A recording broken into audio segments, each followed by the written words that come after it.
Richard, we're doing a Christmas special, but you've got no tinsel up in your house.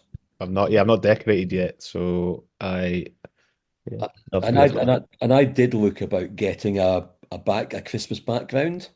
So I went on to Zoom to find Christmas backgrounds, and they want to charge you money for them. how much of it? How much is it going to be? I was anything for about £2.50 upwards. But I'm Scottish. I'm not going to do that. Well, I'm Scottish too, so I'm waiting for the Christmas trees to be reduced before I before I buy So, one. so this was a picture we took on a visit to Edinburgh in 2016, something like that. Oh, I So didn't realize it was your photo. yeah, Yeah, looks nice. It was that, kind of, that's I mean, because I see Edinburgh Castle all the time, I don't really appreciate it. yeah, yeah. I don't. I just kind of walk past it. I never really look at it much. So I was admiring it when we were talking before we started recording. Um, so the idea behind getting together was just to sort of have a little chat and a little look back at what we've done, and kind of why we started doing the Frustrated Authors in the first place.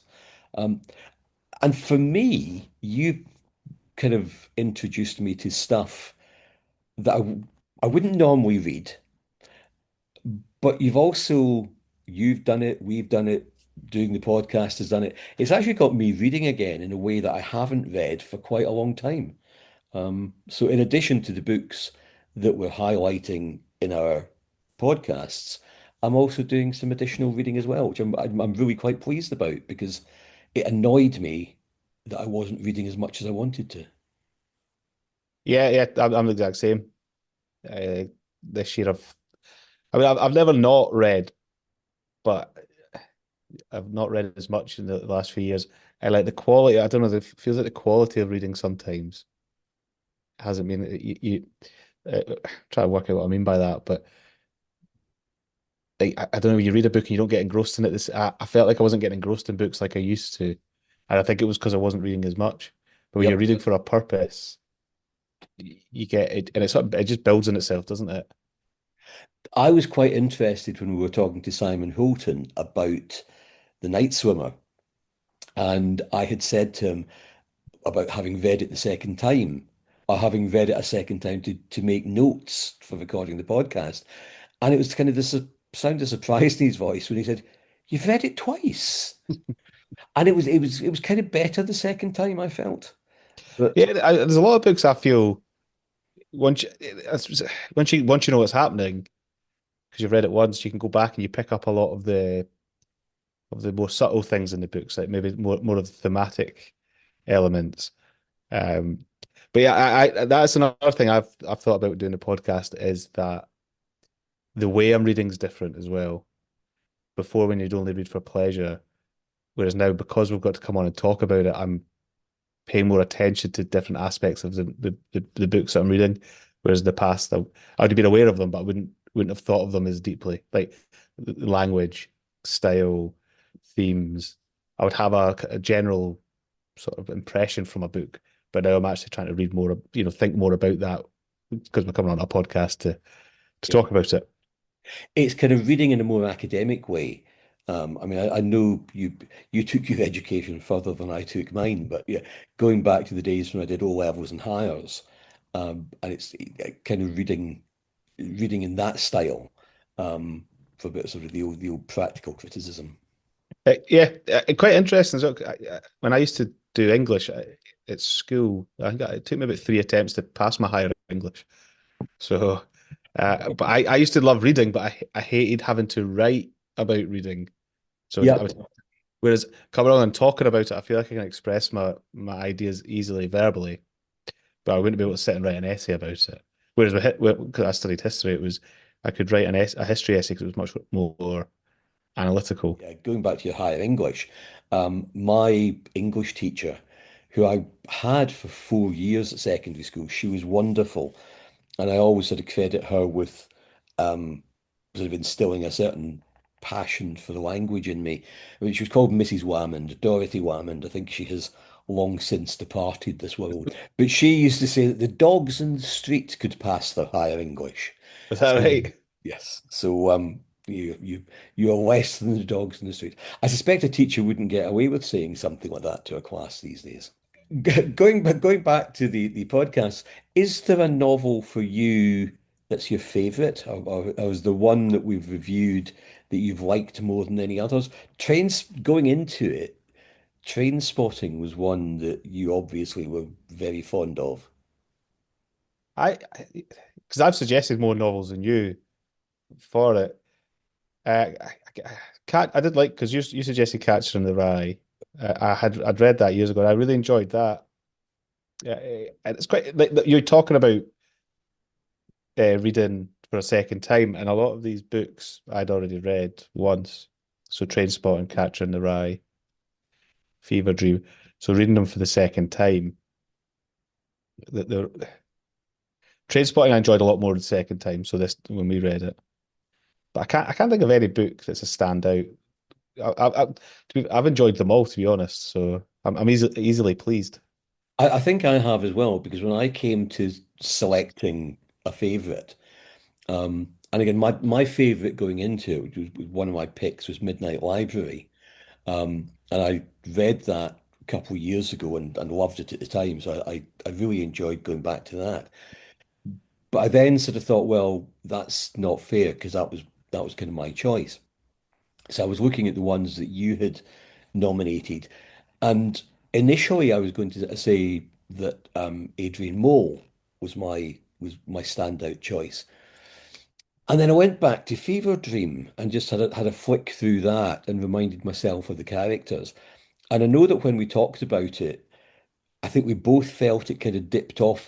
The story starts strongly, finishes strongly, but there's kind of a part in the middle where it feels as if it's kind of just treading water a little bit, which is a bit of a pun given that it's on the river. Um, but when I went back and sort of re-looked at it, I thought, yeah, that I think for me is I think the characters are great. And I think we discussed at the time the names Abner Marsh. It's not Ugly Billy. What is it they call him again? Sour Billy. So, oh, Sour Billy Tipton, yeah. That's the one. And the fact that you can almost sort of see what these people look at. But Joshua York, Damon. I think we said Damon Julian, but I suspect it's from New Orleans. It's probably Damon Julien or something a bit more French. Um, but yeah, it's a book I would never have picked unless you had suggested it, for the purposes that you suggested it for. It's not the kind of book I would ever have picked up, and I'm now really glad that I have. I recently just watched Bram Stoker's Dracula. Mhm. Have you seen with Gary Oldman and Saw it ages ago, sort of what kind of when it came out. so yeah, I was flicking through and I ended up watching that and sort of the gothic, I feel like Fever Dream kind of melds that like vampire gothic with Americana and that sort of, the Yeah. American like Mark Twain, isn't it? It's really Bram Stoker and Mark Twain combined into one. Isn't there someone who's actually been quoted, a critic is quoted as saying something like that, that Fever Dream was what the bastard love child of Bram Stoker and Mark Twain. Mark Twain. I've read that somewhere or we've And discussed it that, before, and, yes. and it's came back, and I've thought it was an original thought. And the other one, of course, the most recently we've done Night Swimmer, which is completely different from anything we've done before. It's a debut novel. It's by an aspiring, struggling author who's kind of fits in with us and kind of what the podcast's all about in some ways.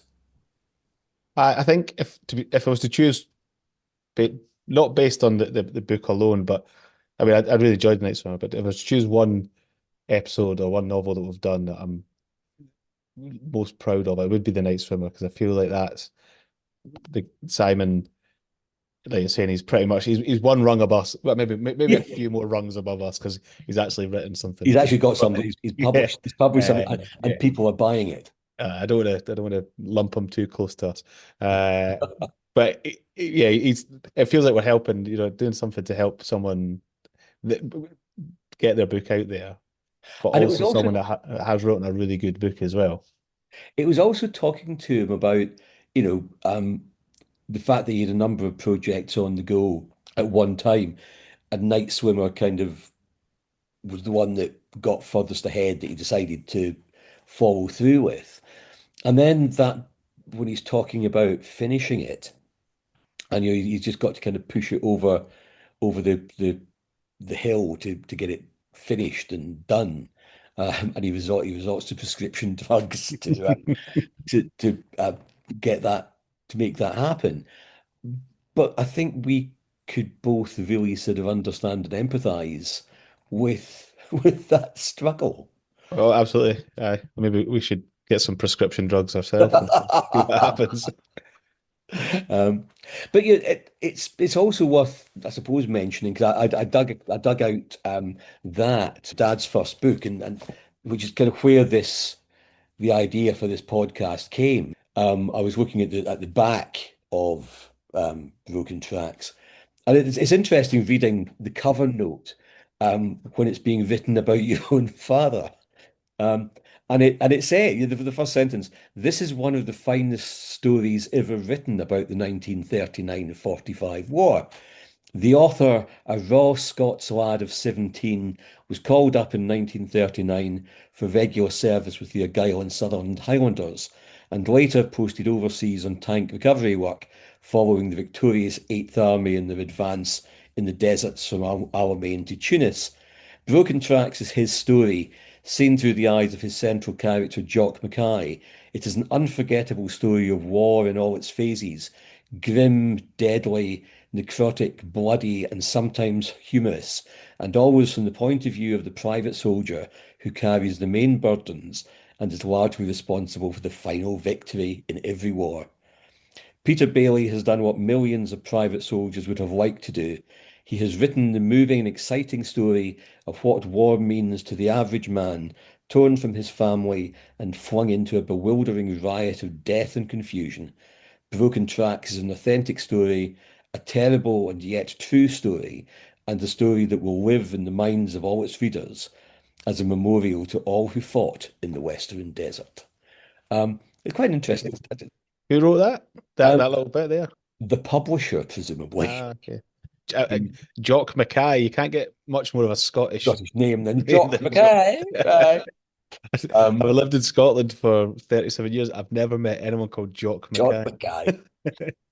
But yeah, equally, if someone was writing a comic character, it would be Jock Mackay. Aye. Um, that's where it comes from. I mean, and I think I said in the first episode, I was aware from a fairly early age that Dad was an author. Um, and kind of being an author, therefore, isn't doesn't come across as being particularly special. And both my brothers, we could all had or harbored ambitions to follow in Dad's footsteps, and now you're kind of there as well as his grandson. Um, but thus far, none of us have. I mean, my two brothers and I, also your dad and my other brother. I mean, we all went into journalism. Three of us went into journalism and then stayed in publishing in various different ways. And between us, we must have had hundreds of thousands of words that we have written, published over the years, but just not in the form that we would have liked to have had them published. Um, and I still, I still, even at 64, I still harbour the idea that maybe one day something will come of it. Yeah. I mean, I think Grandad being an author is probably more of an influence on you writing because I never knew him. Mm. Well, again, like I'm aware that he was an author, but I never met him. Maybe it is something. Maybe it's passed down genetically. Who knows? Is Uh, writing in the genes. yeah, but it's for me. It wasn't when I'm wanting to write. That's not forefront of my mind why I want to write. Mainly, I want to write because I don't want to have a proper full-time job. I'd love to be able to just sit at home and write books and have a nice, easy life. That Um, that lifestyle we see in the films mhm. of the great authors. Maybe Yes. I've got romanticized. I mean, when Yeah. I first started wanting to write, I was at university, so maybe just thought as a way to continue that sort of lifestyle, Yep. indefinitely. But but being a bit facetious there, but um, I don't know. Yeah, you just you see things around you and you just get ideas. And I feel because we're reading more, because we're doing this, you do you start noticing things in life. Like I was watching a video yesterday or a couple of days ago. It was maybe it was a documentary, but there was someone getting interviewed, a grown man getting interviewed, and he had a Blue Peter badge on. And I thought he's obviously got that 30, 40 years ago. Yep. He's all going on TV again. I'll put my Blue Peter badge on. But I just remembered it and I thought that'd be a great thing for a character to, thinking that's something that a character would do. So I took a note of it because I thought Yep. there's a character somewhere that I'm going to have, and he's always going to wear his Blue Peter badge that he got when he was 10 years old. There are stories behind the people who get Blue Peter badges. And But why, and why, as an adult, you still have your Blue Peter, you still wear your Blue Peter badge with pride.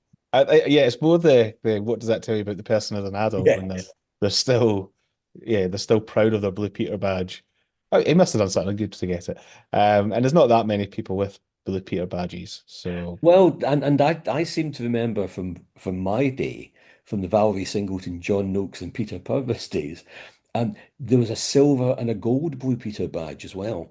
So there was the blue and white one, and then if you did something a little bit extra special, there was a silver one, and if you did something really special, there was a gold one. And very few people, I'd imagine there's only a handful of people with gold Blue Peter badges. with Grandad's right. I mean, that book is that Broken Tracks. Was that his first book? Broken Tracks was the first one that was published, yes. Um, and I was reminded recently that apparently he wrote it in longhand. So the manuscript was all done in longhand, was sent to be typed before it was being sort of pushed out to potential publishers. And then with some of the money that he got from the sale of Broken Tracks, he bought a typewriter. Reinvested his money. Yes. And did he talk about writing a lot? So you're saying growing up with an author and how Yeah, it's impacted you. Did he talk about his book when he was writing his books? Did he talk about it or well, of course, by the time I came along, um, I think as we discussed this because a combination of me and television that's right, I forgot about that, yeah. kind of put the kibosh on his writing. But interestingly, this must have been slightly so this must have been 1958, 59, 60. So just before I was born. He'd obviously had the 10 sort of war stories that he'd written, they'd been published. And he'd had an approach by Collins, who were, I mean, I think Collins still exists as part of HarperCollins, but Collins was a very significant publisher in its time. And he was commissioned by them to write a novel which followed Jock Mackay, um, of a character from 1939 when he joins, or when he's called up or conscripted as an 18-year-old, and it basically followed his story through the Second World War. So to get a commission from a publisher like Collins must have been quite significant. And certainly a number of times I remember growing up that being discussed and him expressing his regret at not having done that. Because I think if you get commissioned by a publisher like Collins, it's a kind of, well, what might I have achieved if I had done that? And What why didn't he follow through on that? Did he ever say or laziness, lethargy, Coronation Street, looking after me. I don't know. But it basically it just didn't happen. I don't know. Maybe getting a commission was a bit sort of imposter syndrome, sort of well, that's what I'm I thinking. I Was it I what was can't it I can't do this. I, overwhelmed maybe by yes. it's gone up a level, isn't it? So I mean he finally wrote what would have been that book, which he called A Scottish Soldier. And he probably completed that the year before he died. And it is basically an autobiography. which starts as he leaves school in 1937, 38. So it touches the build up to the war, then obviously through the war years. And famously, your dad didn't particularly like this ending because he killed he killed off the character that was effectively my mother. Um, but he did that because by getting rid of all the characters, you leave the way open. The idea was that the final scene is this young soldier comes back to go to the grave of his fiancée who's been killed in a bomb, a blitz attack in London. And this is in sort of 1946, so in the aftermath of the war. And the final scene is him striding out of the graveyard into a brave new world. Which And I can remember Granny saying that because she lived in London during the war, and it was something about she was meant to go to church and she didn't go, and that church got bombed. that was So the beginning. even that, it sounds like it's an alternative. Well, The way he killed her off was very obeyed. that's exactly how he killed the character off. Yeah, Mum was supposed to have been going to a service at something called the Guards Chapel, and it was the first, I think, of the V1s or the first of the V2s, the flying bombs that Germany used. So it was one of the first of those to come across. And she was supposed to have been going to that service. One of her friends wasn't well, so rather than go to the church service, Mum stayed with the friend and sort of kind of probably it was probably a hangover rather than anything else, but so nursed her through the hangover. And as a result, obviously didn't go to the church service. So, but yeah, Dad in this novel that he wrote sends her off to the church service to to meet her end. Um, but yeah, I don't know. It's funny. It's just as we chatted there, I just wondered whether being commissioned by a significant publisher, you sort of think, God, can I do that? Can I? Well, that's kind of impression I get. Is I mean, as I said, never really. I think I was born by the time he passed away, but I was only Yeah, you were you months were old. you were months old when Hmm. he died. But it does sound like you get you write 10 books and then suddenly you get Yeah, a commission and stop writing. It's yeah. Because the 10 you're doing because you want to do them. They're your stories. You've got no deadlines. You know all that sort of there's stuff. no pressure. Yes. But anyway, so there we go. So I think we've both kind of enjoyed the podcasts and the putting of them together and the various elements. And I think we both quite want to sort of stretch our legs a little bit in 2026. Yeah, yeah. I mean, it's been. I've never done anything like this before. Yeah, so it's been a learning experience. I think from we were talking before I came on and going back and listening to the earlier ones, but I'd feel if I think if I went back to listen to that first ever episode and then through to now, I think I'd see a dramatic change. I think there has been a part of it. We just I think because the first one we did, we had this sort of vague notion of what we wanted to do, but over the year and a bit since we did that, we've kind of we've got into a format. We've got into um, there's a little bit of structure there that we kind of follow each time we do one. And I think that shows. And I think we both, with the most recent one, episode 6 about the night swimmer, I think we were both particularly pleased with that one. And audience figures for that are proving um, to be very good. I mean, Mhm. episode 5 we hit over 500, and I haven't looked for a couple of days, but I suspect we're on around about the 500 mark now for episode 6, and still growing. But that's it. If you had to think about it, the first episode we recorded on the sofa behind me. Exactly. Yes. And it was very much because you came up and we sat down, you had the recording of it, and I was like, I have no idea what I'm doing. But you had me reading that bloody script as well. Oh, Uh, yes. Yeah, we dropped that. yeah, yeah, Um, which I thought was a bit twee. It Um, was.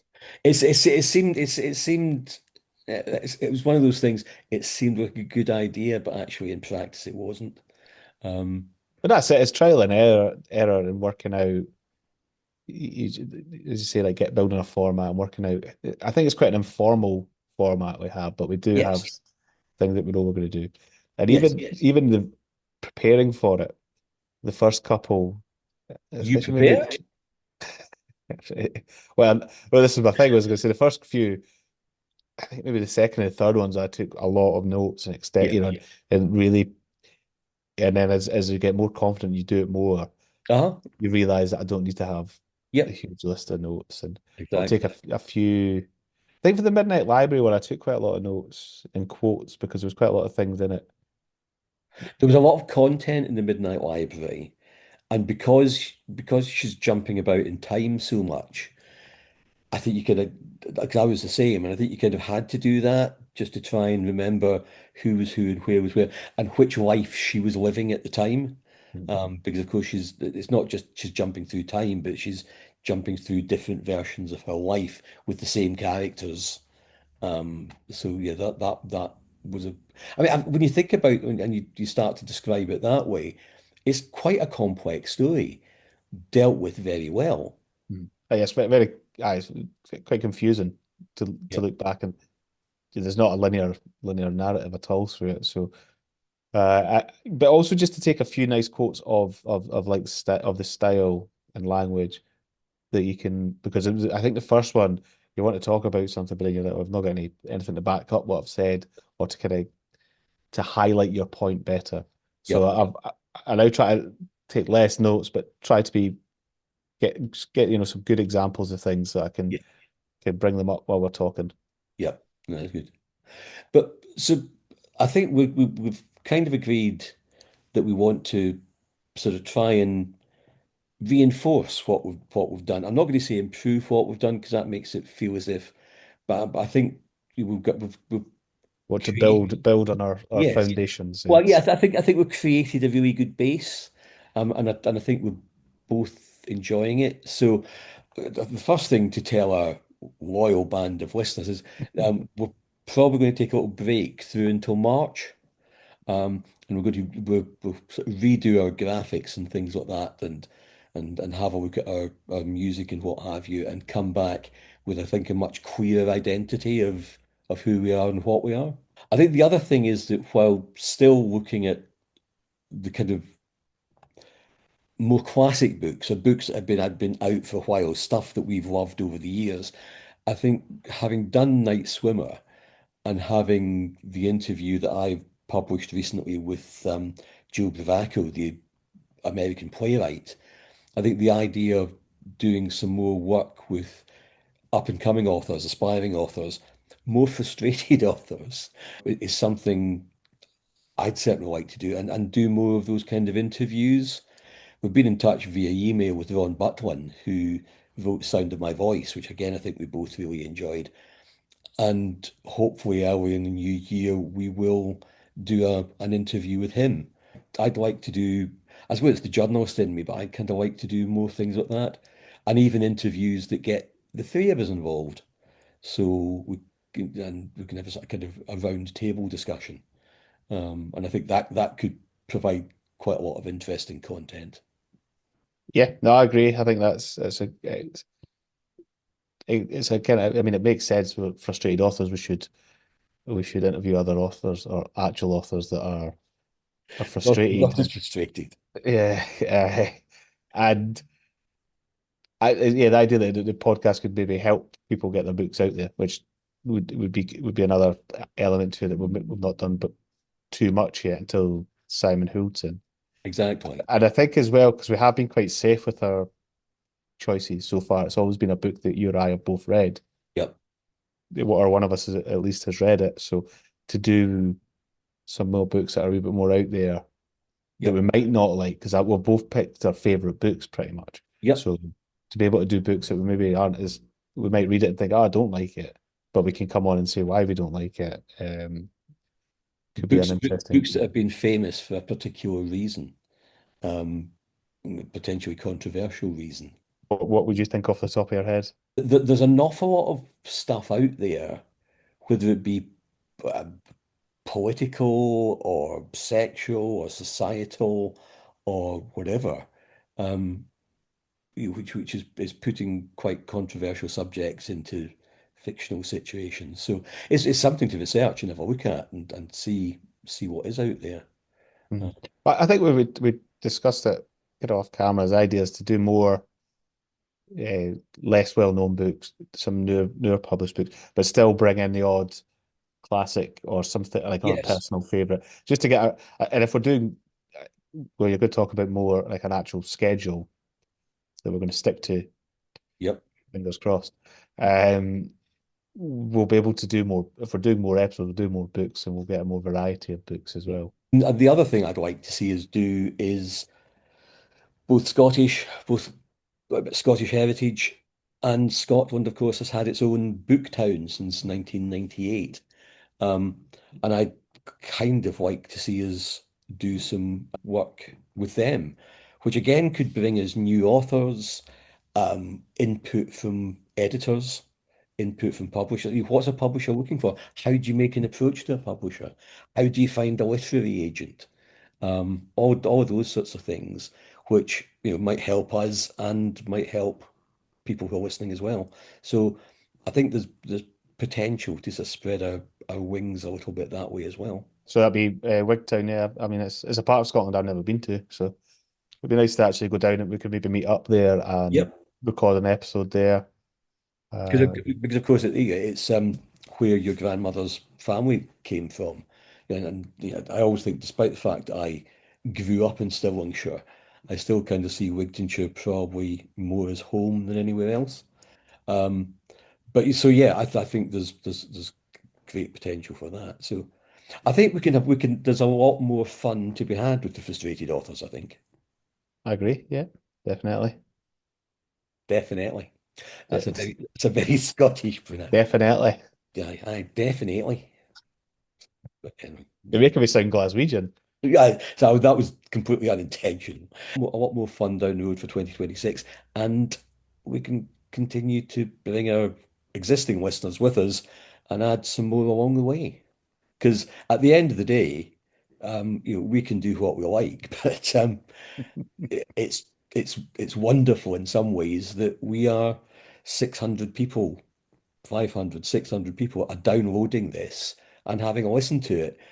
And what some of the analytics shows is that, they're not just listening to the first 30 seconds, they're kind of listening to the whole thing, or a significant, the majority of the whole thing. So thank you, listeners. That's the other thing we had discussed, was trying to keep it, because we always aim for an hour and then end up Slightly waffling more on than for about an hour and a half. Which even so we'll probably call it a day at that. Mhm. And back in March with something interesting. Yeah, something new. So March is it? So we'll no, we won't release a publishing date, will we? We'll just No, we'll just surprise people